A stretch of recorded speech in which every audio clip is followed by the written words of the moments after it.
Ruang rapat, Semeru, di lantai 18 terasa lebih dingin dari biasanya. Meski termostat hanya menunjukkan angka 22 derajat. Di tengah meja mahoni yang mengilap, Bella Anindya duduk tegak. Di hadapannya, sebuah dokumen setebal 50 halaman terjilid rapi dengan sampul biru tua.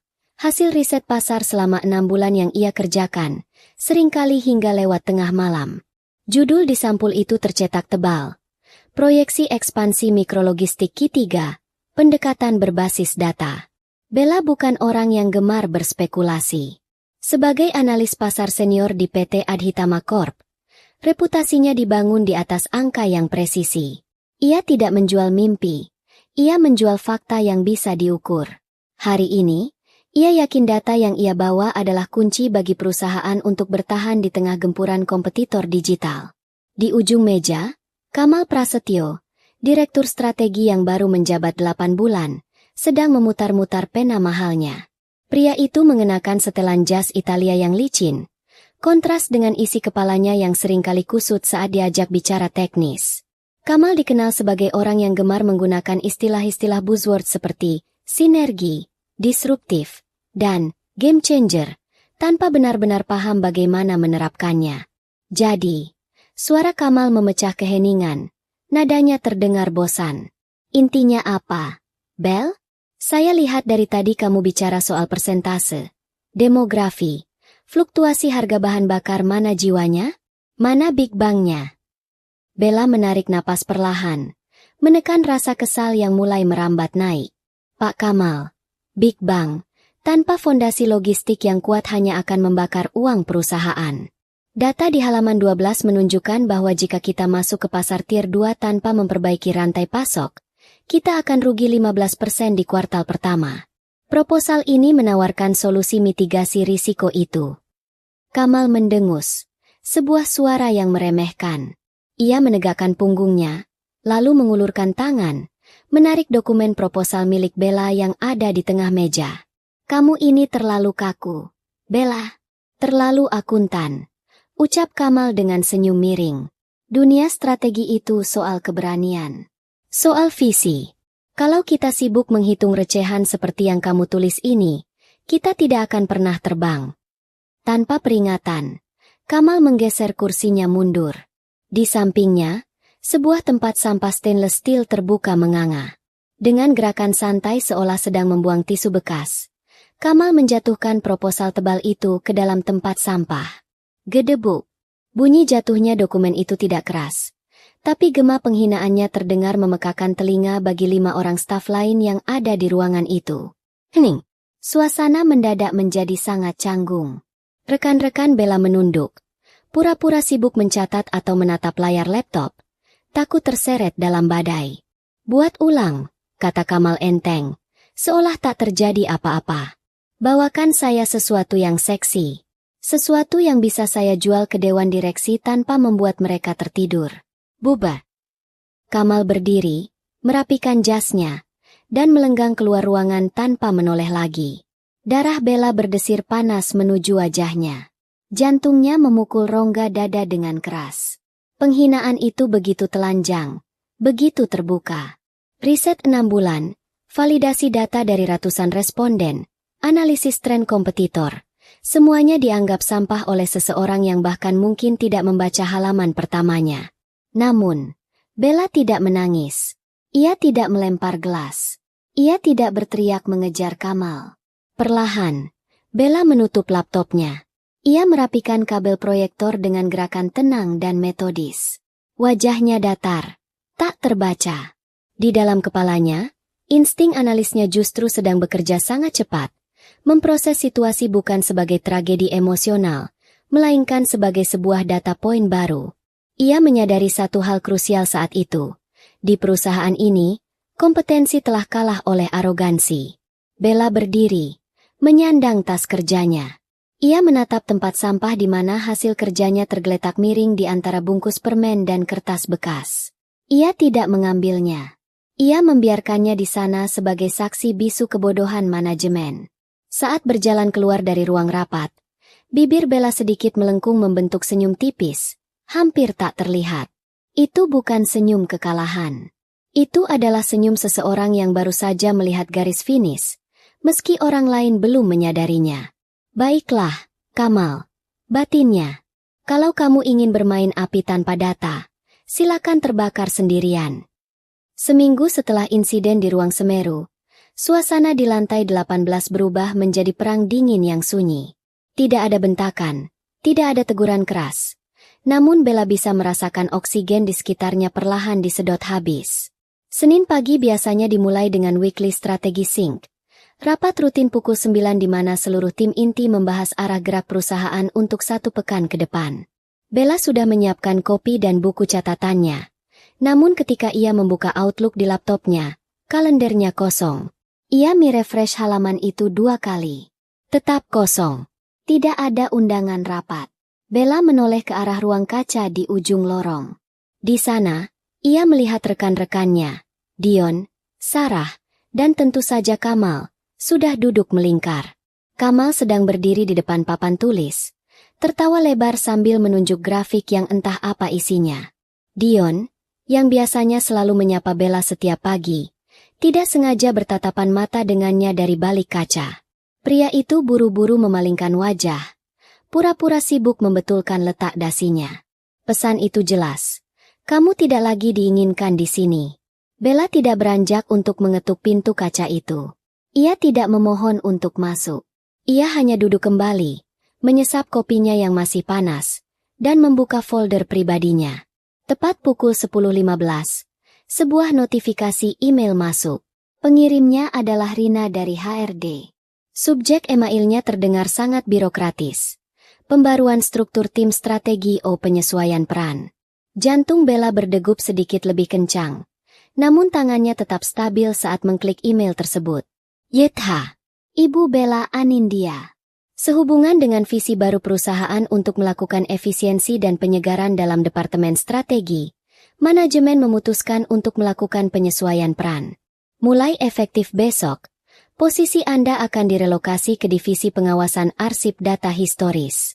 Kami percaya ketelitian Anda akan sangat berharga untuk merapikan database lama perusahaan yang belum terdigitalisasi. Bella membaca kalimat itu 2 kali. Pengawasan arsip data historis. Itu adalah istilah halus untuk gudang.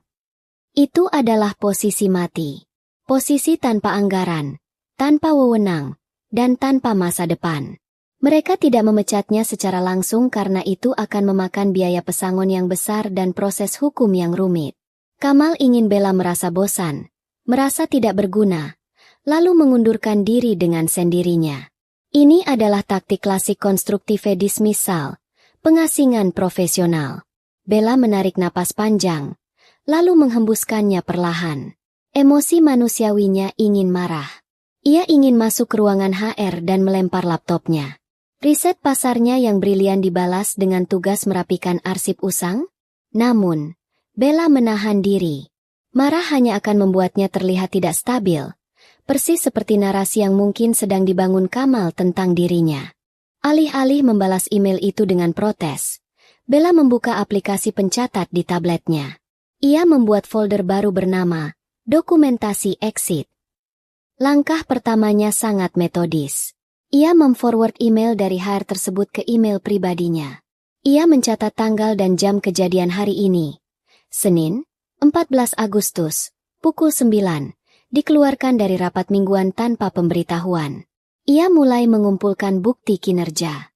File proposal yang dibuang Kamal, data mentah riset, email pujian dari klien terdahulu, dan rekam jejak absensinya yang sempurna.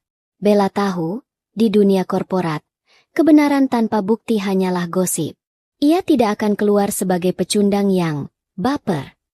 Ia akan keluar dengan membawa amunisi. Siang harinya, Bella mulai merapikan meja kerjanya. Bukan untuk pindah ke bagian arsip, tetapi untuk memastikan tidak ada satupun celah yang bisa digunakan Kamal untuk menyerangnya. Ia bekerja dalam diam. Wajahnya tenang bagai air kolam yang dalam. Saat jam pulang kantor tiba, Kamal berpapasan dengannya di dekat lift. Pria itu tersenyum, senyum yang tidak mencapai matanya. Sudah baca email dari Rina, Bel? Tanya Kamal. Nada suaranya dibuat seolah-olah prihatin. Saya rasa posisi baru itu lebih cocok buat kamu. Lebih tenang, tidak banyak tekanan deadline. Kamu bisa rileks sedikit. Bella menatap lurus ke mata Kamal. Tidak ada ketakutan, tidak ada kemarahan. Hanya tatapan analitis yang dingin. Terima kasih atas perhatiannya, Pak Kamal. Jawab Bella datar. Saya akan pastikan transisinya berjalan sesuai prosedur. Kamal tampak sedikit kecewa karena tidak mendapatkan reaksi emosional yang diharapkannya. Pintu lift terbuka, dan Bella melangkah masuk, meninggalkan Kamal yang masih berdiri dengan rasa kemenangan semu. Di dalam lift yang turun, Bella tersenyum tipis. Kamal mengira dia telah mematahkan semangat Bella. Padahal, Kamal baru saja membebaskan Bella dari loyalitas yang selama ini menahannya. Sekarang, Bella bukan lagi karyawan yang setia. Dia adalah agen bebas yang sedang merencanakan langkah skakmat. 2 minggu menempati ruangan baru di lantai dasar terasa seperti hukuman penjara bagi kebanyakan orang, tetapi bagi Bella, ini adalah tempat persembunyian yang sempurna. Ruangan arsip itu lembab, berbau kertas tua, dan hanya diterangi lampu neon yang sering berkedip. Tidak ada sinyal seluler yang kuat, dan internet kantor sangat lambat. Namun, di keheningan itulah Bella menyusun strategi akhirnya. Kamal berharap Bella akan menghabiskan waktunya menyortir dokumen pajak tahun 2010. Sebaliknya, Bella menggunakan jam kerja itu untuk mempelajari klausul kontrak kerjanya dengan sangat teliti. Ia menyoroti bagian non-compete agreement, perjanjian non-kompetisi, dan intellectual property, hak kekayaan intelektual. Ia menemukan celah yang krusial. Proposal mikrologistik yang dibuang Kamal belum pernah didaftarkan secara resmi ke dalam sistem proyek perusahaan.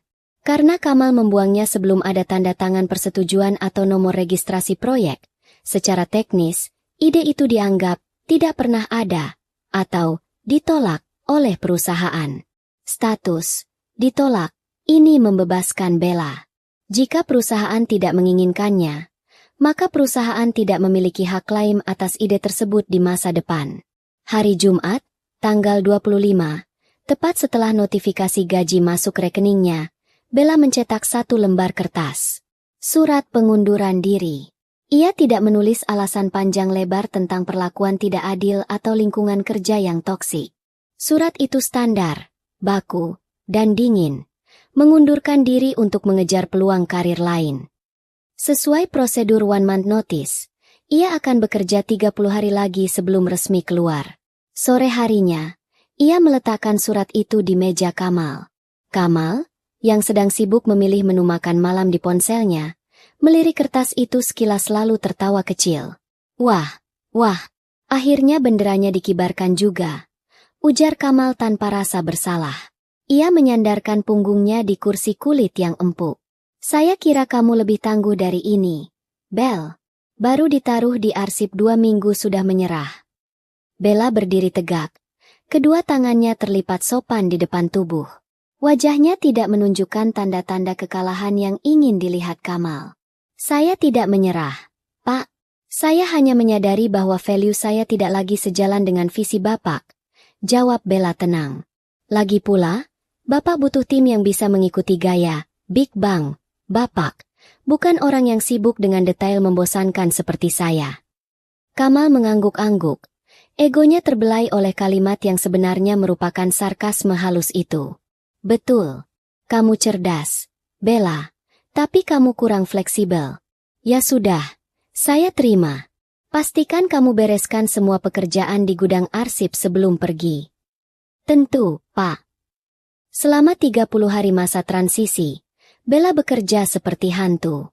Ia datang tepat waktu, pulang tepat waktu, dan tidak berbicara dengan siapapun kecuali jika sangat perlu. Namun, yang tidak diketahui Kamal dan tim IT adalah apa yang dilakukan Bella pada komputer kerjanya di hari terakhir.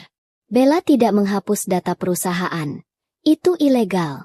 Ia melakukan sesuatu yang lebih menyakitkan. Ia merapikan semuanya. Ia mengembalikan semua file ke format standar template perusahaan yang kaku. Namun, untuk folder pribadinya yang berisi draft-draft pemikiran strategis, catatan pinggir, analisis prediktif, dan formula Excel rumit yang ia buat untuk mempermudah pekerjaan, benda-benda yang merupakan hasil murni kreativitas otaknya dan bukan aset resmi perusahaan. Ia menghapusnya secara permanen. Ia membersihkan jejak kecerdasannya. Jika Kamal atau penggantinya nanti membuka komputer itu, mereka hanya akan menemukan data mentah yang membingungkan, tanpa otak yang bisa menerjemahkannya. Bella membawa pergi logikanya, meninggalkan cangkang kosong di belakang. Pukul 17 di hari terakhirnya, Bella menyerahkan kartu akses ke resepsionis di lobi. Ia melangkah keluar dari gedung kaca pencakar langit itu. Langit Jakarta berwarna jingga kemerahan. Suara klakson dan hiruk-pikuk lalu lintas Sudirman yang biasanya membuatnya pusing, sore ini terdengar seperti musik kebebasan. Tidak ada pesta perpisahan. Tidak ada kartu ucapan dari rekan tim yang takut terlihat dekat dengannya. Bella berjalan sendirian menuju halte MRT.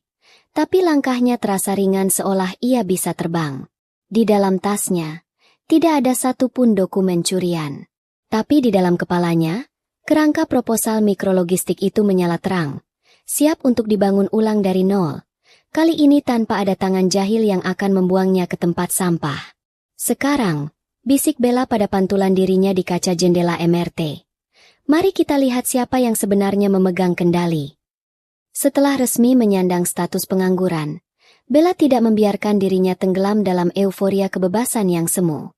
Ia tahu bahwa waktu adalah mata uang yang paling berharga. Di apartemen kecilnya yang tenang, Bella mengubah meja makannya menjadi pusat komando. Langkah pertama yang ia lakukan bukan mencari lowongan kerja di portal daring, melainkan melakukan audit terhadap karyanya sendiri. Proposal yang dulu dibuang Kamal masih tersimpan rapi dalam memori otaknya. Namun Bella sadar bahwa dunia bergerak cepat. Data yang ia ambil 3 bulan lalu mulai membusuk. Ia harus memperbaruinya.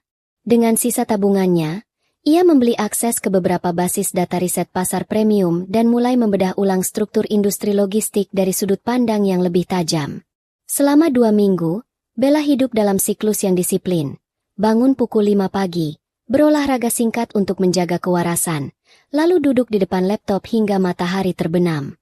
Ia tidak lagi menulis proposal sebagai seorang karyawan yang mencoba menyenangkan atasan. Ia menulisnya sebagai seorang konsultan independen yang sedang memecahkan masalah besar industri. Ia mempertajam analisisnya pada bagian yang paling ditakuti Kamal, mitigasi gagal operasional. Kamal ingin sesuatu yang seksi, gumam Bella sambil mengetik baris demi baris kode di lembar Excel-nya. Tapi pasar tidak peduli pada apa yang seksi. Pasar hanya peduli pada siapa yang paling efisien. Di tengah kesibukannya, Bella menerima sebuah pesan singkat dari Dion, mantan rekan setimnya di PT Adhitama. Bel, suasana di sini kacau. Kamal mulai menjalankan proyek ekspansi itu. Dia pakai draft kasar yang pernah kamu tinggal di folder publik. Tapi dia ubah total angkanya supaya kelihatan optimis di depan direksi. Kami semua dipaksa lembur untuk mengejar target yang tidak masuk akal. Kamu beruntung sudah keluar. Bella hanya membaca pesan itu tanpa membalas. Ia sudah menduganya. Kamal akan mencoba meniru idenya tanpa memahami logika di baliknya. Itu seperti mencoba menerbangkan pesawat hanya dengan melihat fotonya, tanpa tahu cara kerja mesinnya. Alih-alih merasa kasihan, Bella justru semakin terpacu. Ia tahu bahwa kegagalan Kamal akan menjadi validasi terbaik bagi risetnya. Pekan ketiga, Bella mulai melakukan manuver yang berani. Ia tidak mengirimkan lamaran kerja ke perusahaan pesaing. Itu terlalu biasa. Ia justru mengirimkan sebuah eksekutif sumari sepanjang 2 halaman kepada 3 orang penting di industri logistik melalui LinkedIn dan email pribadi. Salah satu email itu ditujukan kepada Naufal Bima, Wakil Presiden Strategi di Logispeed, pesaing bebuyutan PT Adhitama. Naufal dikenal sebagai pria yang dingin, praktis, dan sangat membenci omong kosong. Email Bella tidak berisi kata-kata manis. Subjeknya hanya bertuliskan, analisis, kebocoran marin 12% pada ekspansi tier 2 dan solusi mikrologistik. Bella melampirkan satu grafik hasil olahannya yang menunjukkan titik lemah strategi yang saat ini sedang dijalankan oleh hampir semua perusahaan logistik besar, termasuk Logispeed. 2 hari berlalu tanpa jawaban. Bella tetap tenang. Ia terus menyempurnakan dokumen lengkapnya yang kini sudah mencapai 70 halaman. Lengkap dengan simulasi finansial 5 tahun ke depan. Pada hari Kamis sore, saat hujan deras mengguyur Jakarta, ponsel Bella bergetar. Sebuah nomor tidak dikenal muncul di layar. "Halo, Bella Anindya?" Suara di seberang sana terdengar berat dan terburu-buru.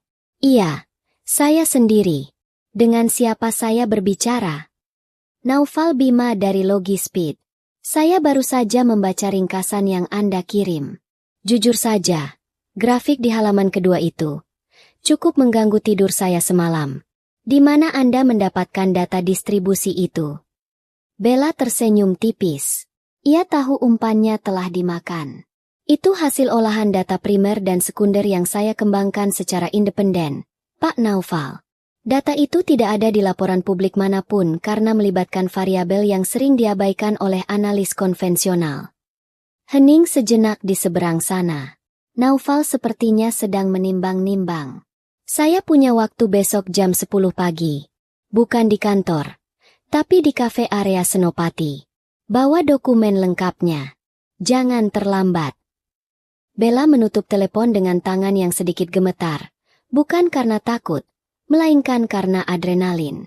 Ia segera mengambil binder birunya, memastikan setiap halaman telah terurut dengan sempurna. Malam itu, Bella melihat kembali foto meja kerjanya yang kosong di PT Adhitama yang sempat ia ambil sebelum keluar. Ia mengingat bunyi gedebuk saat proposalnya menghantam dasar tempat sampah. "Terima kasih, Kamal," bisik Bella sambil mematikan lampu belajarnya. "Berkat tempat sampahmu, sekarang aku tahu berapa harga sebenarnya dari ideku ini."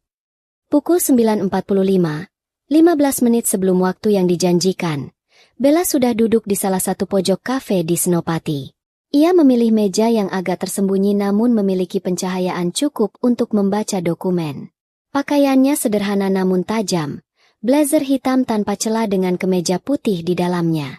Penampilan seorang profesional yang tidak perlu berteriak untuk menunjukkan otoritasnya. Tepat pukul 10, seorang pria dengan kemeja biru navy tanpa dasi melangkah masuk. Naufal Bima tampak lebih muda dari foto profil LinkedIn-nya.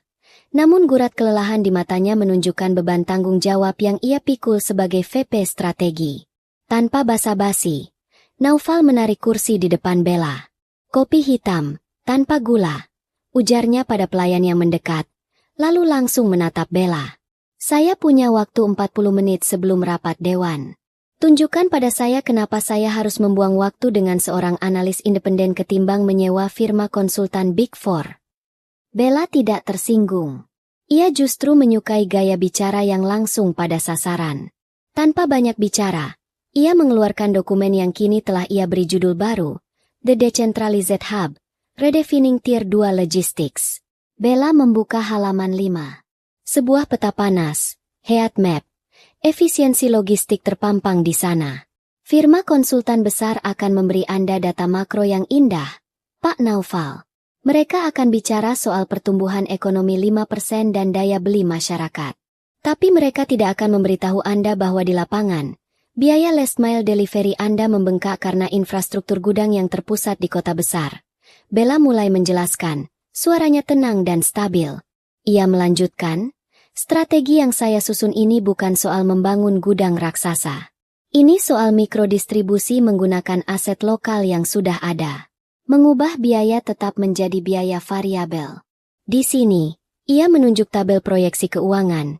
Anda bisa melihat potensi penghematan sebesar 18% dalam 2 kuartal pertama.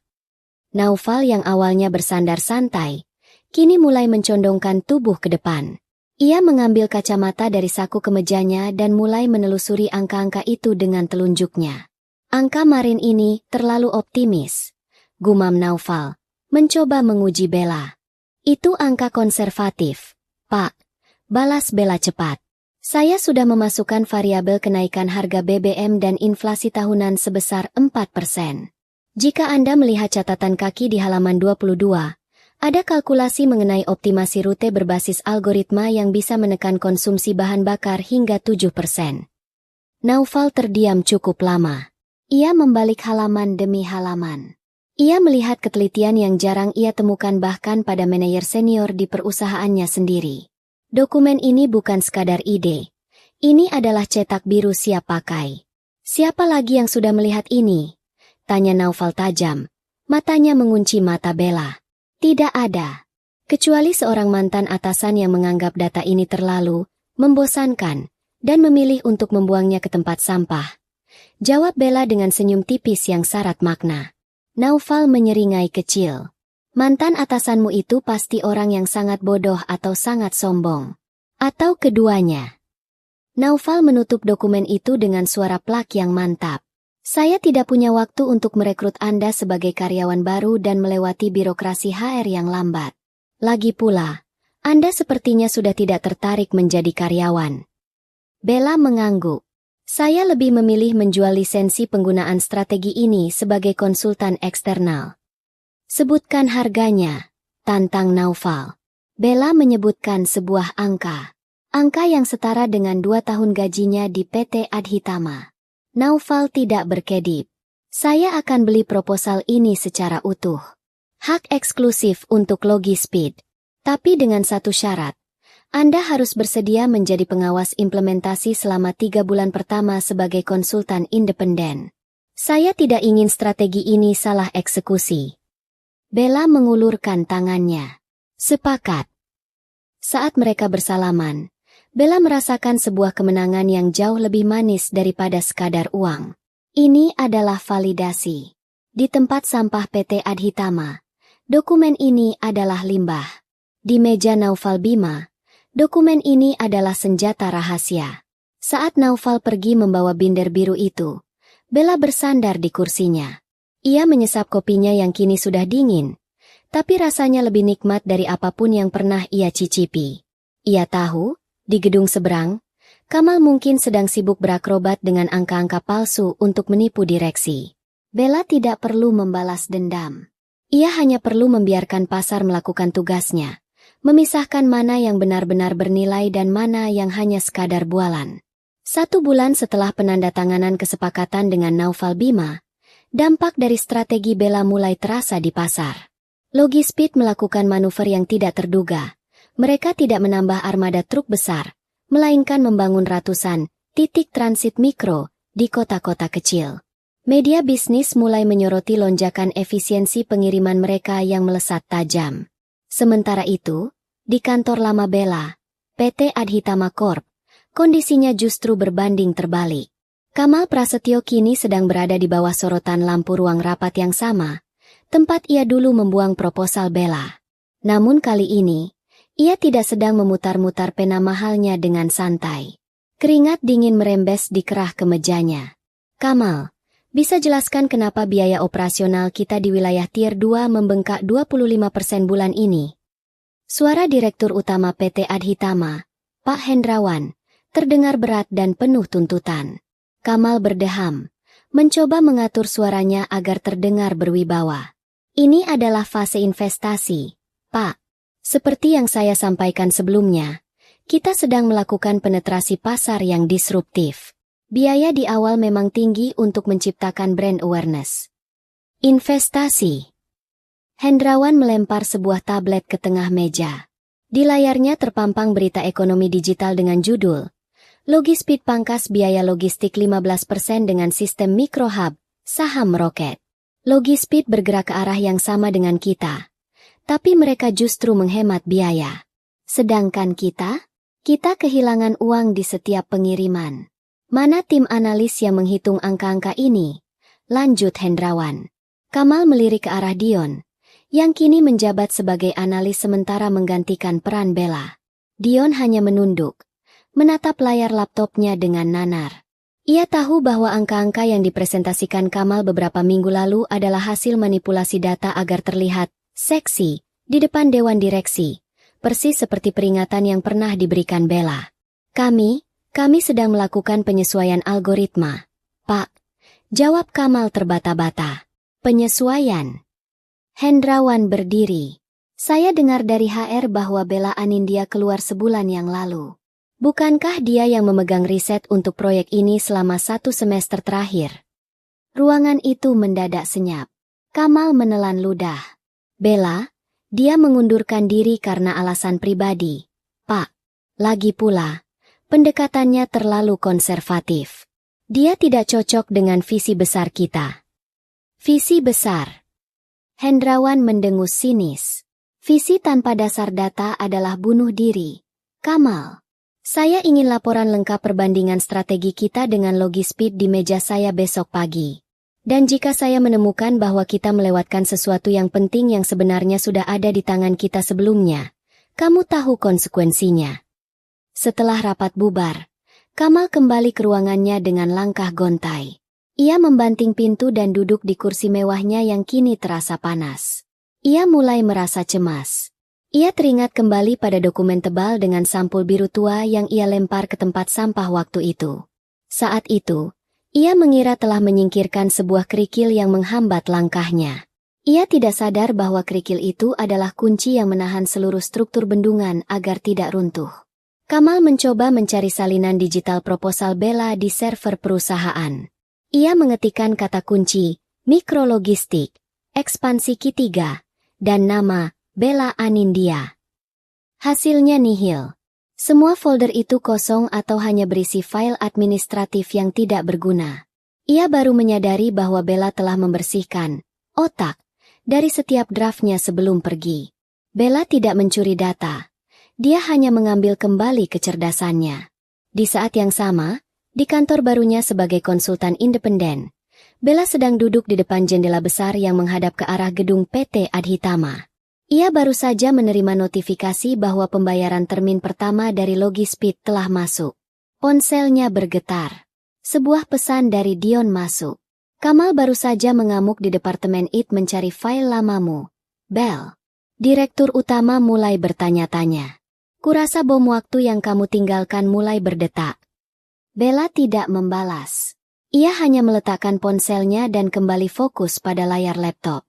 Baginya, PT Adhitama sudah menjadi data historis, persis seperti divisi tempat Kamal mencoba membuangnya dulu. Ia tidak sedang menunggu kehancuran Kamal. Ia terlalu sibuk membangun kesuksesannya sendiri. Memasuki bulan kedua, bom waktu yang disebutkan Dion akhirnya meledak. Krisis di PT Adhitama Corp bukan lagi sekadar desas-desus internal, melainkan mulai menjadi konsumsi publik.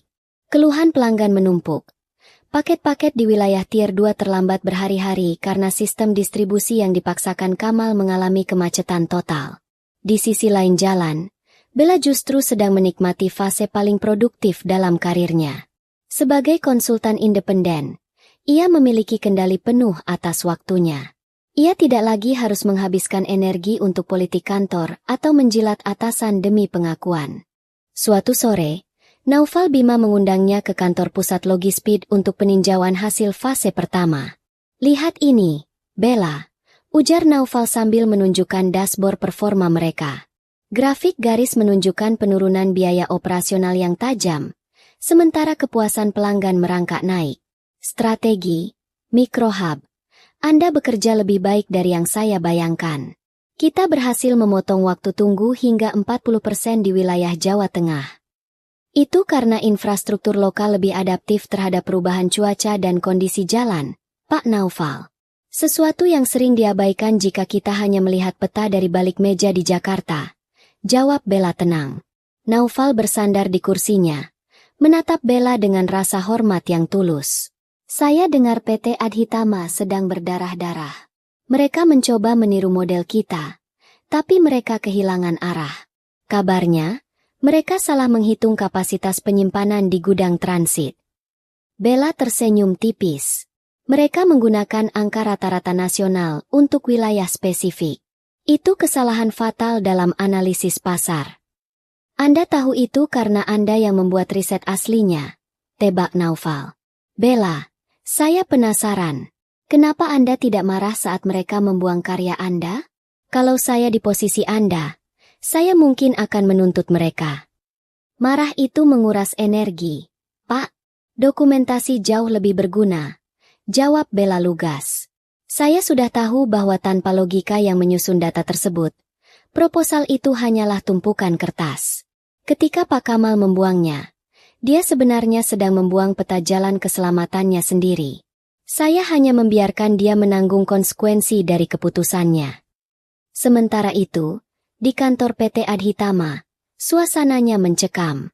Kamal Prasetyo baru saja keluar dari ruang direktur utama dengan wajah pucat pasi. Pak Hendrawan baru saja memberinya surat peringatan terakhir. Bukan hanya karena kerugian finansial, tapi karena ditemukan indikasi bahwa Kamal telah mempercantik laporan proyeksi untuk menutupi ketidakmampuannya. Kamal masuk ke ruangannya dan membanting pintu. Ia mencoba mencari cara untuk menyelamatkan diri. Ia tahu, satu-satunya orang yang bisa menjelaskan kekacauan data ini adalah Bella. Dengan tangan gemetar, ia mengambil ponselnya. Ia mencari nomor Bella di daftar kontak yang sudah lama ia abaikan. Ia ragu sejenak, harga dirinya berontak, namun rasa takut kehilangan jabatan jauh lebih besar. Ia menekan tombol panggil. Di kafe tempatnya sedang bersantai setelah dari kantor Naufal, ponsel Bella berdering. Nama, Kamal Prasetyo, muncul di layar. Bella menatap layar itu selama beberapa detik. Tidak ada rasa dendam, hanya rasa dingin yang profesional. Bella menggeser tombol hijau, tapi ia tidak bicara duluan. "Halo, Bella." Suara Kamal terdengar sangat berbeda dari biasanya. Tidak ada lagi nada meremehkan. Tidak ada lagi keangkuhan. Hanya ada nada memohon yang tersamar. "Bella, ini saya, Pak Kamal." "Ya, Pak Kamal. Ada yang bisa saya bantu?" jawab Bella. Suaranya sedatar garis cakrawala. "Begini, Bel. Kami sedang meninjau ulang proyek ekspansi kemarin. Ada beberapa detail teknis yang sepertinya, hilang dari arsip. Saya pikir mungkin kamu masih punya catatan atau draft aslinya. Perusahaan sangat menghargai jika kamu mau membantu. Tentu akan ada kompensasi untuk konsultasi singkat." Bella menarik napas pendek. Ia teringat kembali momen ketika dokumennya jatuh ke dasar tempat sampah stainless steel yang mengilap. "Maaf, Pak Kamal," ucap Bella pelan namun tegas. "Seperti yang Bapak katakan dulu, strategi saya terlalu kaku dan membosankan. Karena itu, setelah saya keluar, saya tidak merasa perlu menyimpan data yang sudah Bapak anggap sampah. Tapi Bella, ini darurat. Segala sesuatu yang bersifat rahasia perusahaan telah saya serahkan sesuai prosedur pengunduran diri. Apapun yang ada di luar itu adalah kekayaan intelektual saya pribadi. Dan saat ini saya terikat kontrak eksklusif dengan pihak lain. Secara hukum, saya dilarang membantu Anda." Bella menutup telepon sebelum Kamal sempat menjawab. Tidak ada tawa kemenangan yang meledak-ledak. Bella hanya meletakkan ponselnya, memesan satu cangkir coklat panas, dan kembali menatap keluar jendela. Ia telah bergerak maju. Kamal, di sisi lain, sedang tenggelam dalam lubang yang ia gali sendiri dengan kesombongannya. Penolakan Bella di telepon menjadi paku terakhir pada peti mati karir Kamal di PT Adhitama. Tanpa panduan logika dari sang analis asli, Kamal mencoba melakukan perbaikan darurat dengan memerintahkan tim IT untuk melakukan data recovery pada harddisk lama Bella. Namun, yang mereka temukan hanyalah folder-folder kosong yang terorganisir dengan rapi, sebuah ejekan bisu yang menunjukkan betapa bersihnya Bella menyapu jejak kecerdasannya. Keesokan harinya, sebuah rapat darurat pemegang saham digelar. PT Adhitama mengalami penurunan nilai saham sebesar 8% dalam satu pekan akibat laporan kerugian operasional yang bocor ke publik. "Saya ingin penjelasan yang jujur, bukan jargon pemasaran," bentak Pak Hendrawan di depan meja bundar. Kamal mencoba berdiri, namun lututnya terasa lemas. "Pak, kami sedang menghadapi anomali pasar. Logispeed menggunakan taktik yang sangat agresif dan..." "Logispeed tidak menggunakan anomali, Kamal. Mereka menggunakan akal sehat," sela salah satu komisaris dengan nada tajam. "Saya baru saja mendapat kabar dari orang dalam industri. Strategi yang dipakai Logispeed, sistem microhub itu, ternyata dibeli dari seorang konsultan independen bernama Bella Anindya. Nama yang tidak asing, bukan?" Seluruh mata di ruangan itu tertuju pada Kamal. Wajah sang direktur strategi itu berubah dari pucat menjadi abu-abu. "Dia mantan staf kita, kan?" kejar Pak Hendrawan, Suaranya kini merendah, namun justru terdengar lebih mengancam. Staf yang kamu katakan tidak kompeten, dan kamu buang ke bagian arsip sebelum dia mengundurkan diri. Kamal tidak bisa menjawab. Tenggorokannya terasa kering, seperti tersedak debu. Saya sudah memeriksa rekaman CCTV ruang rapat sebulan yang lalu setelah mendengar desas-desus dari staf bawah. Lanjut Hendrawan dengan nada dingin yang mematikan. Saya melihat bagaimana kamu memperlakukan hasil kerja timmu. Saya melihat dokumen riset 6 bulan dibuang ke tempat sampah tanpa dibaca satu halaman pun. Suasana ruangan menjadi sangat sunyi, hingga suara detak jam dinding terdengar seperti dentuman martil. Tindakanmu bukan hanya arogan, Kamal. Itu adalah sabotase terhadap aset intelektual perusahaan. Kamu membuang solusi yang bisa menyelamatkan kita, dan sekarang solusi itu digunakan oleh pesaing untuk menghancurkan kita. Hendrawan berdiri, merapikan kancing jasnya. Kamal Prasetyo, mulai jam ini, jabatan Anda sebagai Direktur Strategi dicabut. Audit internal akan memeriksa semua pengeluaran di bawah divisi Anda. Jika ditemukan manipulasi anggaran untuk menutupi kegagalan ini, kami tidak akan ragu menempuh jalur hukum. Kamal terduduk lemas. Ia melihat rekan-rekan direksi lainnya memalingkan wajah. Tidak ada simpati. Di dunia korporat yang keras, kegagalan yang dibungkus dengan kebohongan adalah dosa yang tak terampuni. Di saat yang sama, Bella sedang berada di bandara, menunggu penerbangan menuju Bali untuk seminar logistik internasional di mana ia diundang sebagai pembicara tamu. Ia membaca berita singkat di ponselnya tentang perombakan direksi di PT Adhitama. Ia tidak merasa gembira secara berlebihan. Baginya, ini hanyalah hukum sebab akibat yang bekerja secara matematis. Input yang buruk, berupa arogansi dan pengabaian data, secara logis akan menghasilkan output yang destruktif. Bella menutup aplikasi berita itu dan membuka draft presentasinya. Ia telah belajar bahwa di dunia ini, orang-orang seperti Kamal mungkin bisa mencuri panggung untuk sementara waktu dengan suara keras mereka. Namun, pada akhirnya, hanya mereka yang memiliki substansi yang mampu bertahan ketika lampu panggung mulai redup.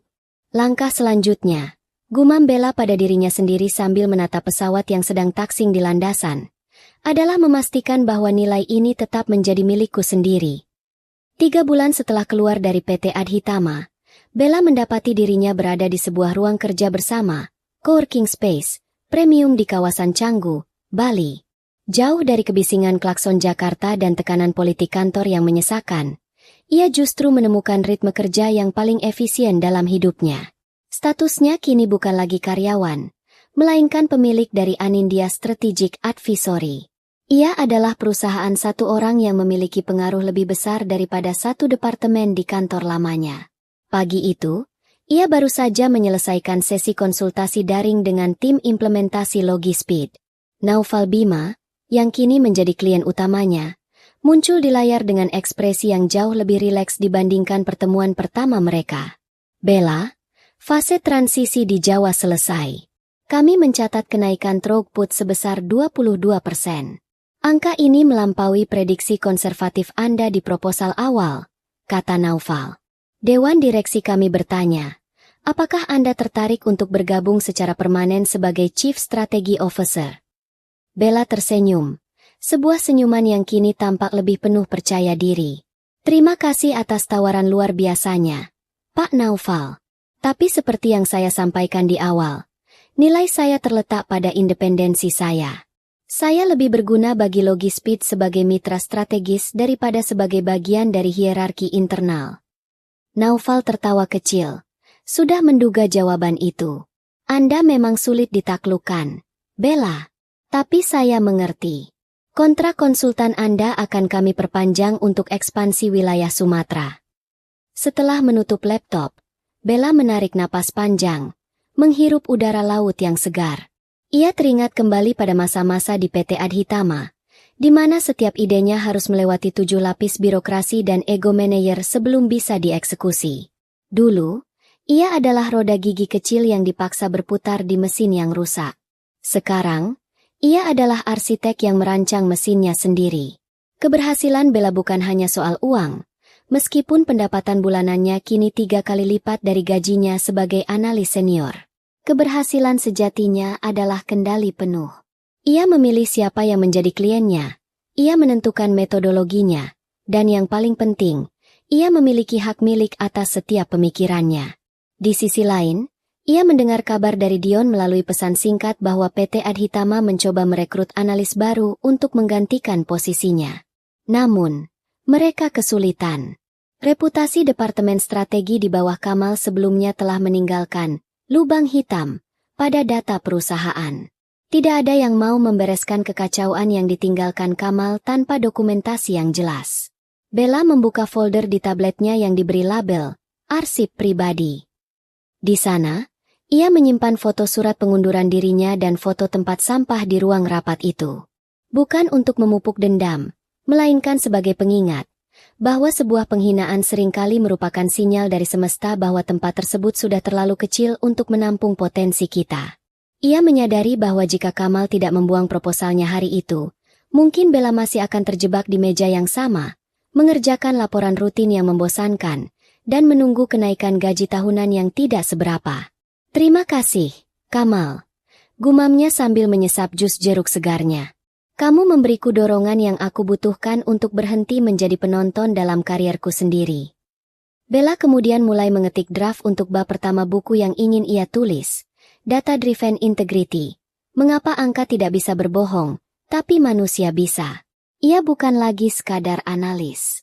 Ia telah menjadi suara otoritas di industrinya. Dan semua itu dimulai dari sebuah tawa tenang saat melihat karyanya dibuang ke tempat sampah. 6 bulan telah berlalu. Nama Bella Anindya kini sering muncul di rubrik bisnis sebagai konsultan muda yang membawa perubahan radikal pada efisiensi logistik nasional. Di sisi lain, PT Adhitama Corp masih berjuang memulihkan citranya. Mereka akhirnya menunjuk direktur strategi yang baru, seorang wanita senior bernama Ibu Miranda yang dikenal sangat objektif. Suatu sore, sebuah email masuk ke kotak masuk pribadi Bella. Pengirimnya adalah sekretaris Ibu Miranda, memohon jadwal untuk diskusi profesional mengenai rekonsiliasi data masa lalu. Bella sempat ragu. Namun, integritas profesionalnya mendorongnya untuk menerima pertemuan tersebut, bukan di kantor PT Adhitama, melainkan di sebuah hotel netral di pusat kota.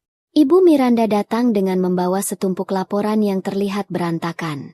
Ibu Bella, saya sudah meninjau apa yang terjadi sebelum saya masuk. Saya di sini bukan untuk membela perusahaan, tapi untuk meminta maaf secara profesional atas perlakuan yang Anda terima, ujarnya dengan tulus. Miranda menghela napas. Kamal meninggalkan kekacauan total. Kami menemukan bahwa banyak keputusan diambil tanpa dasar riset yang Anda buat. Perusahaan sekarang menyadari bahwa mereka tidak hanya kehilangan seorang analis, tapi mereka kehilangan kompas mereka. Bella mendengarkan dengan tenang. Saya menghargai kejujuran Ibu Miranda. Namun, seperti yang sudah saya sampaikan kepada Pak Kamal sebelumnya, data itu sudah menjadi milik pihak lain yang menghargainya lebih dulu. Saya paham, jawab Miranda. Kami tidak meminta data itu kembali.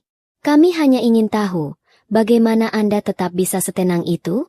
Di perusahaan ini, cerita tentang Anda yang tertawa saat proposal itu dibuang telah menjadi legenda urban di kalangan staf bawah. Mereka menyebutnya sebagai kemenangan Bella. Bella tersenyum tipis. Saya tertawa bukan karena senang, Bu. Saya tertawa karena saya menyadari bahwa saat Pak Kamal membuang proposal itu, dia baru saja memberikan saya kebebasan. Dia menganggap dokumen itu adalah beban. Padahal itu adalah tiket saya untuk keluar dari sistem yang korup. Pertemuan itu berakhir dengan damai. Bella memberikan beberapa saran umum mengenai struktur departemen tanpa membocorkan rahasia dagang logistik. Baginya, ini adalah bab penutup dari PT Adhitama. Ia telah memberikan maaf secara profesional, namun ia tidak akan pernah kembali. Saat berjalan keluar dari hotel, Bella berpapasan dengan seseorang di lobi. Pria itu tampak kusam, mengenakan kemeja yang sedikit kebesaran dan wajah yang tampak lebih tua 10 tahun. Itu adalah Kamal Prasetyo. Kamal sedang duduk di area tunggu. Tampaknya menunggu sebuah wawancara kerja. Tidak ada lagi setelan jas Italia atau aroma parfum mahal yang dulu ia pamerkan. Ia memegang sebuah map plastik murah, dan ketika melihat Bella, ia membeku. Bella berhenti sejenak, menatap mantan atasannya itu. Tidak ada kemarahan di mata Bella, hanya ada rasa iba yang dingin. Semoga sukses dengan wawancaranya, Pak Kamal, ucap Bella singkat. Kamal hanya bisa mengangguk kaku. Mulutnya terbuka tapi tidak ada kata-kata yang keluar. Ia melihat Bella melangkah pergi dengan langkah yang ringan dan berwibawa, menuju mobil yang sudah menunggunya. Kamal menunduk, menatap map plastik di tangannya. Di dalamnya ada draft strategi yang ia susun sendiri, tanpa bantuan analis, tanpa riset yang mendalam, dan tanpa substansi. Ia baru menyadari bahwa selama ini, bukan jabatan yang membuatnya terlihat hebat, melainkan orang-orang kompeten di sekelilingnya yang selalu ia rendahkan. Hari itu, Bella menyadari satu pelajaran penting lagi. Balas dendam terbaik bukanlah dengan menghancurkan lawan, melainkan dengan tumbuh begitu tinggi hingga bayangan mereka tidak lagi mampu menyentuhmu. Kisah Bella Anindya kini telah melampaui batas-batas ruang rapat. Namanya menjadi simbol bagi para profesional muda yang seringkali merasa terbungkam oleh hierarki. Namun, di puncak popularitasnya sebagai konsultan, Bella tetaplah seorang analis yang skeptis. Ia tahu bahwa kesuksesan yang cepat bisa memudar jika tidak dijaga dengan konsistensi. Puncaknya terjadi pada acara Indonesia Logistics Summit 2026. Di sana, Bella diundang sebagai panelis utama bersama para pemimpin industri, termasuk Naufal Bima dan perwakilan dari kementerian terkait. Saat sesi tanya-jawab, seorang peserta berdiri dan bertanya, "Ibu Bella, banyak orang mengatakan kesuksesan Anda adalah bentuk balas dendam yang sempurna terhadap perusahaan lama Anda. Apakah itu tujuan Anda sejak awal?" Bella terdiam sejenak, menyesap air mineral di mejanya untuk memberikan jeda dramatis. Ia menatap ke seluruh penjuru ruangan yang berisi ratusan pasang mata. "Balas dendam adalah bahan bakar yang buruk untuk jangka panjang," jawab Bella dengan suara jernih. "Jika saya bekerja hanya untuk membuktikan bahwa orang lain salah, maka standar kesuksesan saya masih ditentukan oleh orang itu. Saya tidak ingin Kamal atau PT Adhitama menentukan nilai saya." Ia melanjutkan, "Saya memilih untuk mendokumentasikan setiap langkah bukan karena saya ingin menghancurkan mereka di pengadilan, tetapi karena saya ingin memiliki kendali atas narasi hidup saya sendiri. Ketika karya Anda dibuang ke tempat sampah, pertanyaannya bukan, kenapa mereka melakukannya, melainkan, apa yang akan Anda lakukan setelahnya?" Naufal Bima, yang duduk di sampingnya, mengangguk setuju.